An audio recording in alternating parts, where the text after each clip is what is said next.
So hello and welcome to ethical Manu.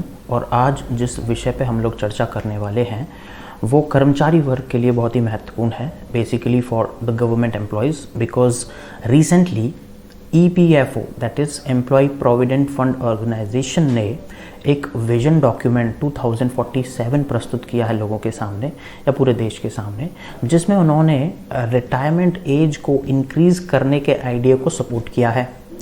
So in this video we are going to discuss and analyze whether it is viable in terms of economy, whether it is viable for the entire society or not। क्या हम इस दिशा में चर्चा कर सकते हैं? इस पूरे इशू को इस पर्टिकुलर वीडियो में हम लोग आज चर्चा करने वाले हैं।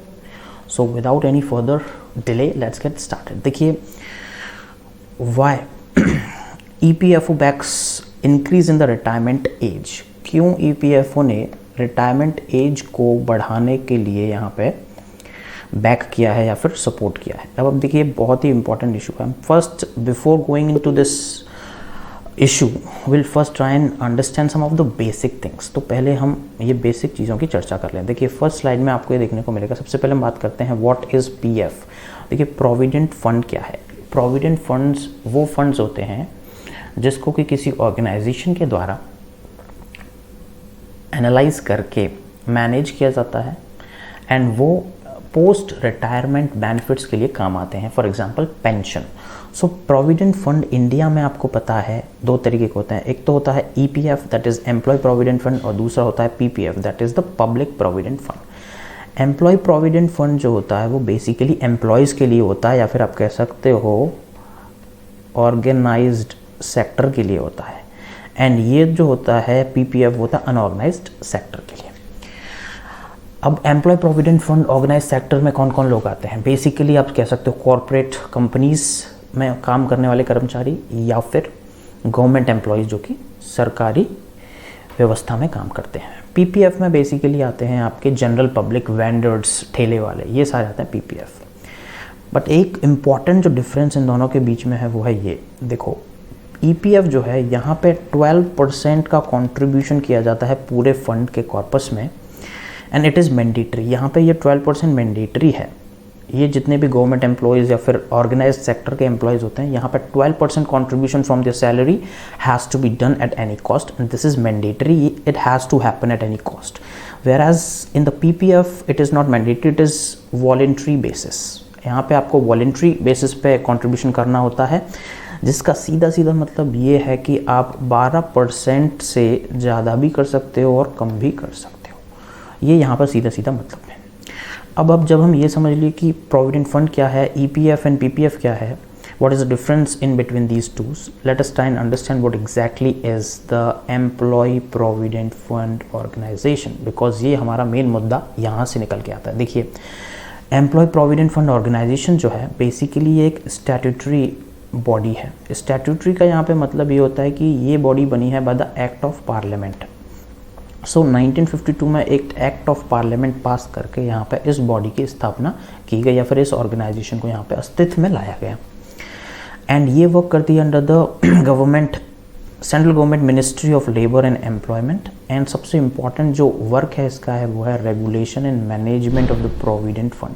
बेसिकली ये प्रोविडेंट फंड्स के मैनेजमेंट का काम करती है। जो भी आपका GPF एंड PPF कटता है उस पूरे एंटायर फंड को मैनेज करने का काम ये बॉडी करती है। तो इसलिए ये बहुत ही इंपॉर्टेंट बॉडी होती है इकोनॉमिक पर्सपेक्टिव से, इकोनॉमिक पॉइंट ऑफ व्यू से। चलिए आगे चलते हैं। अब रिसेंट में जो खबर निकल के आ रही है और जिसलिए हम ये वीडियो बना रहे हैं, इसको डिस्कस कर रहे हैं, उसका रीज़न ये है कि अभी रिसेंटली EPFO ने विजन डॉक्यूमेंट 2047 यहाँ पे पेश किया जनता के सामने, जिसमें उन्होंने इस आइडिया को सपोर्ट किया है कि क्या इंडिया में रिटायरमेंट एज को बढ़ा देना चाहिए। यहाँ पे उन्होंने डेलिबरेटली कहा है कि हमें इंडिया में रिटायरमेंट एज जो कि अभी फ़िलहाल में 58 से 60 ईयर्स के बीच में है, उसको यहाँ पे बढ़ाने की बात की गई है। अब जब हम बात करते हैं इसको बढ़ाना चाहिए तो ऑब्वियसली इसके कुछ इम्पैक्ट्स होंगे, कुछ इश्यूज भी इससे निकल के आएंगे that we are going to discuss in this video itself. तो सबसे पहले तो ये जान लेते हैं कि जो EPF हो इसमें 60 मिलियन सब्सक्राइबर्स हैं। दैट मीन्स यहाँ पे 6 CR 6 करोड़ लोगों ने यहाँ पे सब्सक्राइब किया हुआ है एंड टोटल कॉर्पस फंड है EPFO के पास वो है 12 ट्रिलियन रुपीज़। 12 ट्रिलियन रुपीज़ आज की तारीख में EPFO अपने पास रखता है, तो you can understand how much important this organisation is. चलिए आगे बढ़ते हैं। अब देखिए इम्पॉर्टेंट चीज़ ये है कि इस विजन डॉक्यूमेंट में बेसिकली इन्होंने क्या कहा है। विजन डॉक्यूमेंट में उन्होंने कहा है दैट अबर सोसाइटीज़, इन्होंने बात की है कि हमारी जो पॉपुलेशन है, सीनियर सिटीजन्स की पॉपुलेशन विच आर 60 और अबव ईयर्स, वो 2047 तक it will increase and it will be around 140 million, that is 14 crore के आसपास होगी। और अगर ऐसी स्थिति में यहाँ पे प्रेशर बहुत ज़्यादा पड़ेगा पेंशन फंड्स पे या फिर प्रोविडेंट फंड्स पे उन कर्मचारियों को पेंशन देने से रिलेटेड। पेंशन आपको देना, ऑब्वियसली गवर्नमेंट में रूल्स हैं तो you have to give pension and that is why this schemes and programmes have been launched and so far they have been working great, but today is the day where we really have to think positively about it and we need to understand that why the retirement age should be increased and why this idea should be discussed at a wider scale in India। तो ये हमें सोचने की बात है। देखिए EPFO ने यहाँ ये कहा है कि अगर आप रिटायरमेंट एज को यहाँ पे इंक्रीज करते हो then it will considered with the experience of the other countries में अगर आप देखो वहाँ पे रिटायरमेंट एज 60 से अबव है। जैसे फॉर एग्जांपल हम बात करें, most of the European countries have this kind of norms कि ग्रीस, इटली, डेनमार्क, यहाँ पे 67 ईयर यहाँ पे रिटायरमेंट एज है। यूनाइटेड स्टेट्स में ये 66 ईयर्स है। तो आप देख रहे हो कि ये इस तरीके के इश्यूज जब सामने आते हैं तो यहाँ पे कुछ इम्पैक्ट सोसाइटी पे, कुछ इम्पैक्ट इंडिया के मार्केट पे पड़ेगा अगर हम रिटायरमेंट एज को इंक्रीज करते हैं। अब देखो, we can not deliberately compare Indian circumstances with the European countries, reason being that the European countries have their own aura, they have their own circumstances and their own history and own economic aspects. We cannot directly compare ourselves with them. So अगर हम ये कहें कि Greece, Italy में अगर retirement age 67 है तो हमें भी वही करना चाहिए, no, we have to rationally think about it. तो रेशनली जब हम थिंक करेंगे, जब आप इसको तार्किक दृष्टि से सोचोगे तो पाओगे कि यहाँ पे कुछ फ्लॉज हैं। तो कुछ अच्छी बातें भी हैं, कुछ बुरी बातें भी हो सकती हैं when you are going to implement this idea in India.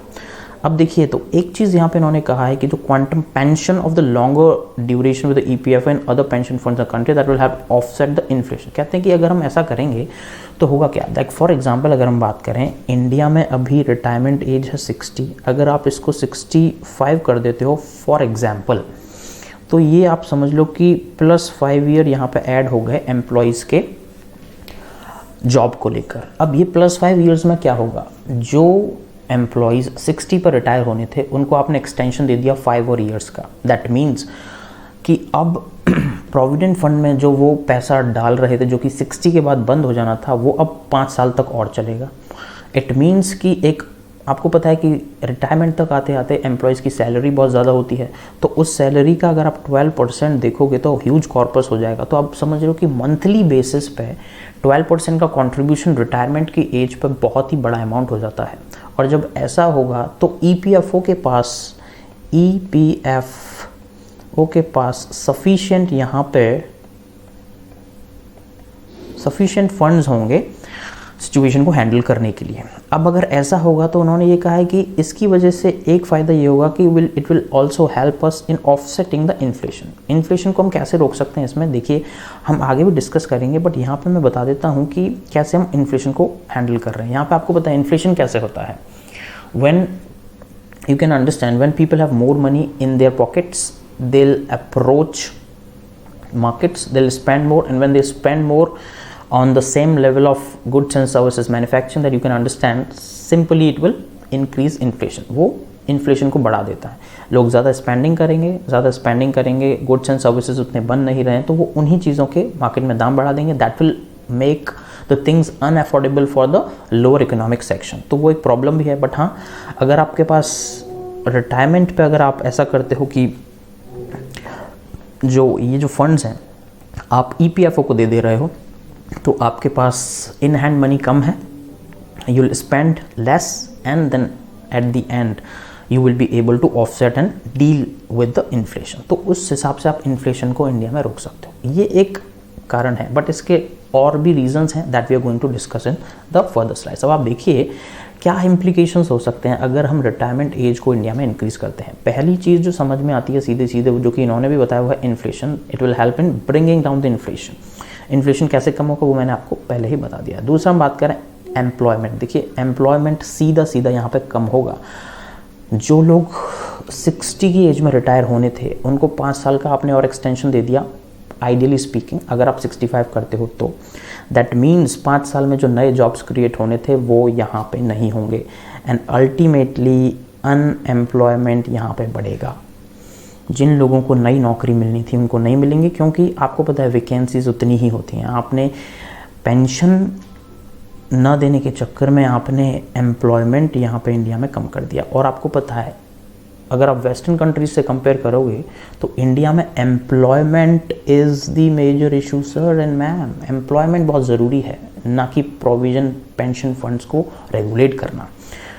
So that is very important. अब आप देखिए इसका सीधा सीधा इम्पैक्ट जो है वो जीडीपी पर भी पड़ेगा। आपको पता है कि 60 की एज में जो एफिशिएंसी है ना वो हो जाती है कम। 60 की एज में एफिशिएंसी कम हो जाती है तो you can understand the goods and services जो बनेंगी कंट्री में वो कम बनेंगी। तो it will impact GDP in a negative way, because what is GDP? GDP is the total amount of the goods and services made in a country in a particular year within the boundaries of a country. So you can understand if the efficiency of your workers decrease, the amount of goods and services in your country will definitely going to decrease and that will have a negative implication on the GDP और उससे आपकी GDP भी कम हो सकती है। तो एक तो यहाँ पे एक जहाँ पे GDP कम हो रही है, एम्प्लॉयमेंट कम हो रहा है। अगर ऐसा होगा तो यू कैन ऑल्सो अंडरस्टैंड इसके और भी ज़्यादा इकोनॉमिक इम्पैक्ट्स हो सकते हैं। हो सकता है इंडिया में इन्वेस्टमेंट कम आए, क्योंकि जब इन्वेस्टर्स किसी भी कंट्रीज़ के शेयर्स में इन्वेस्ट करते हैं देन ऑब्वियसली उस देश का जीडीपी देखते हैं, और अगर जीडीपी देखेंगे और अगर उनको नीचे जाता हुआ दिखेगा तो इन्वेस्टर्स कम आएंगे। इन्वेस्टर कम आएंगे तो यू कैन अंडरस्टैंड फर्दर ये विशियस साइकिल कंटिन्यूस रहेगी। इन द एंड आप ये कह सकते हो कि इकोनॉमी में इसका जो इम्पैक्ट है लॉन्ग टर्म, अगर हम बात करें लॉन्ग टर्म इम्पैक्ट, वो एक नेगेटिव हो सकता है। इसलिए we have to rationally think about whether to increase the retirement age in India or not. That is a very important issue. A lot of economic discussion is required before government implement this. That is all I can say. So that is it for this video guys. If you enjoyed the session, do subscribe to my channel and share this video with your friends and do like the video as well. Thank you and have a good day.